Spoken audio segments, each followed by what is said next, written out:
நேற்றும் இன்றும் என்றும் மாறாத ஆண்டவராகிய இயேசுவின் அற்புதமான தூய நாமத்தில் அருமையானவர்களே, உங்களை வாழ்த்துகிறோம். கர்த்தரை நம்புகிறவர்கள் பாக்கியவானின் சந்ததியாய் அவர்கள் மாறுவார்கள்.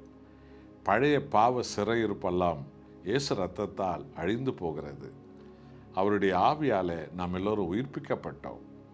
தேவனுடைய பரிசுத்த சந்ததியாக முழு உலகில் உள்ள எண்ணிக்கை கடங்காத ஜனங்களை ஆண்டவராக இயேசு கிறிஸ்துவின் ஆவியானவர் இன்றைக்கும் மாற்றிக்கொண்டே வருகிறார்.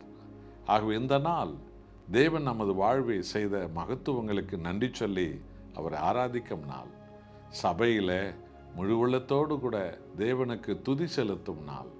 பயபக்தியோடு கூட இயேசுவின் பாதத்தை பணிந்து கொள்ளும் நாள். பரலோக பிதாவின் சகல ஆசீர்வாதங்களையும் இயேசு கிறிஸ்து வழியாய் பெற்றுக்கொள்ளும் நாள். ஆகவே சபை ஆராதனையில் உத்தமும் உண்மையுள்ளவர்களாக நாம் தேவ சமூகத்தை தேடும் ஜனங்களாக நாம் இருக்க வேண்டும். இதோ செப்பானியா 3ஆம் அதிகாரம் 20ஆம் வசனத்தை நீங்கள் வாசித்து பாருங்கள்.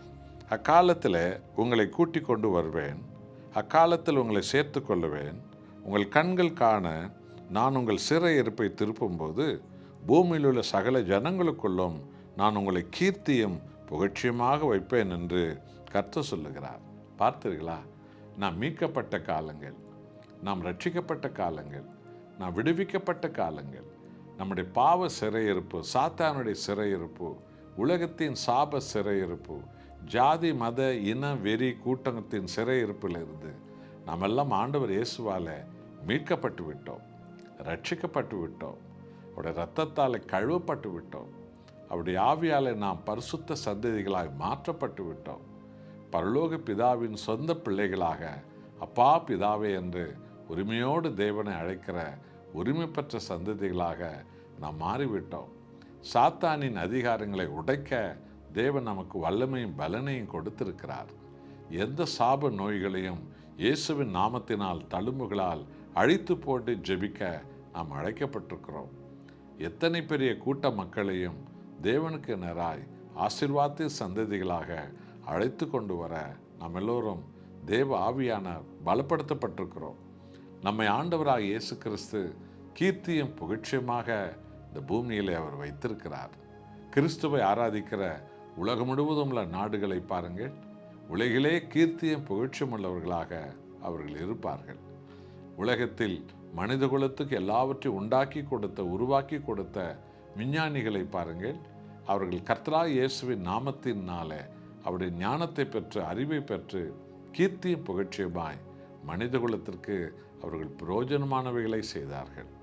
ஆமென். அன்பானவர்களே, உங்களுடைய குடும்பங்களை கர்த்தராகிய இயேசு கிறிஸ்துவின் சமூகத்தில் ஒப்பு கொடுத்து கீர்த்தியும் புகழ்ச்சியும் பெற்ற ஒரு சந்ததியாக பூமியில் உள்ள எல்லா ஜனங்கள் மத்தியிலும் ஆச்சரியப்பட வைக்க ஒரு சந்ததியாக தேவன் தன் ஜனங்களை இன்றைக்கும் வைத்திருக்கிறார்.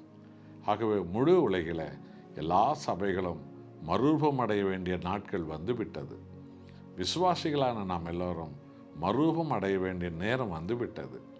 ஆண்டவராய் இயேசுவை மகிமைப்படுத்தும் காலங்கள் ஒவ்வொரு விசுவாசிகளுக்கும் அபிஷேகமாய் அது கொடுக்கப்பட்டிருக்கிறது. இயேசு கிறிஸ்துவை ஏற்றுக்கொண்டவர்கள் கீர்த்தியும் புகழ்ச்சியும் உள்ள ஆசீர்வதிக்கப்பட்ட சந்ததிகளாக அவர்கள் எழும்புவார்கள். சபையில் இப்படிப்பட்டதான சத்திய அபிஷேகத்தால் தேவன் இன்றைக்கு உங்களை நம்மையும் நிரப்புகிறார். நன்றி சொல்லி அர்ப்பணிப்போமா? அன்புள்ள தேவனே, ஒரு காலத்தில் நாங்கள் தூசியிலும் சாம்பலிலும் இருந்தவர்கள். உலகம் முழுவதும் அப்படித்தான். இன்றைக்கு மேன்மை அடைந்த ஜனங்கள் எல்லோரும் அப்படித்தான். ஆனால் சாம்பலிலும் தூசியில் இருந்த ஒவ்வொருவரையும் நீர் மீட்டு கொண்டீர். சிறையிருப்பை மாற்றி போட்டீர். சாபங்களை ஒழித்து போட்டீர். எல்லா பீடை சனியன்களை ஒழித்து போட்டீர்.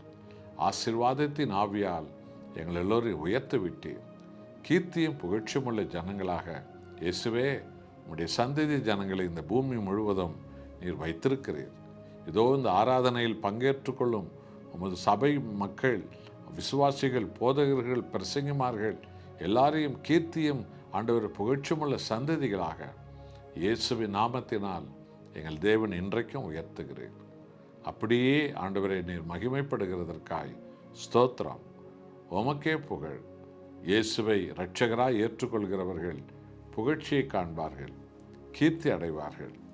அவர்கள் சந்ததி மேன்மையாக உயர்த்தப்படும்.